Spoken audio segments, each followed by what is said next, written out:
Okay boys, I'm just going to give you a quick explanation about how to use this education.com adding with 3 digits, just as a follow-up and a supporting thing for our adding with our ones, tens and hundreds. So the link for this is at the bottom of your worksheet that you've had for today, so click on it and this will open.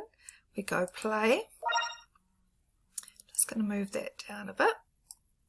Wait for it to load. Put on your lab coat. Professor Beardo wants to grow an awesome beard like his friends, but he needs to combine the right beard potions. Add the total in each place value to find the sum of both numbers. The first number has already been filled for you. Drag the liquid up to the sum. Okay, so you can see they've got 8. That's the 8 they're talking about. 8 plus 6 more. Bottom right when you're done filling 1 beaker. So we're sliding it up. Let our finger go off the thing. Let's carry 10. Click on How carry much is over. left over after we carry? So we're going to put 10 over into the tens column. It's 14, so we'll have 4 left over. Go OK. Now we're going to add the tens column.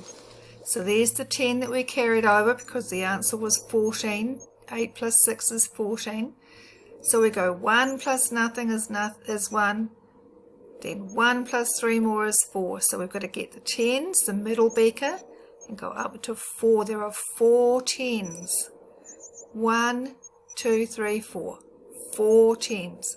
Then click done. Now we're going to add up the hundreds. 2 plus 2 more is 4. They've already got the first 2. We slide it up to 4. We go done and see what happens to the professor. A chemical reaction is about to occur.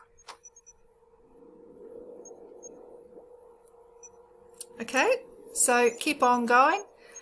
Remember, always start with the ones, then the tens, then the hundreds. Have fun. Bye.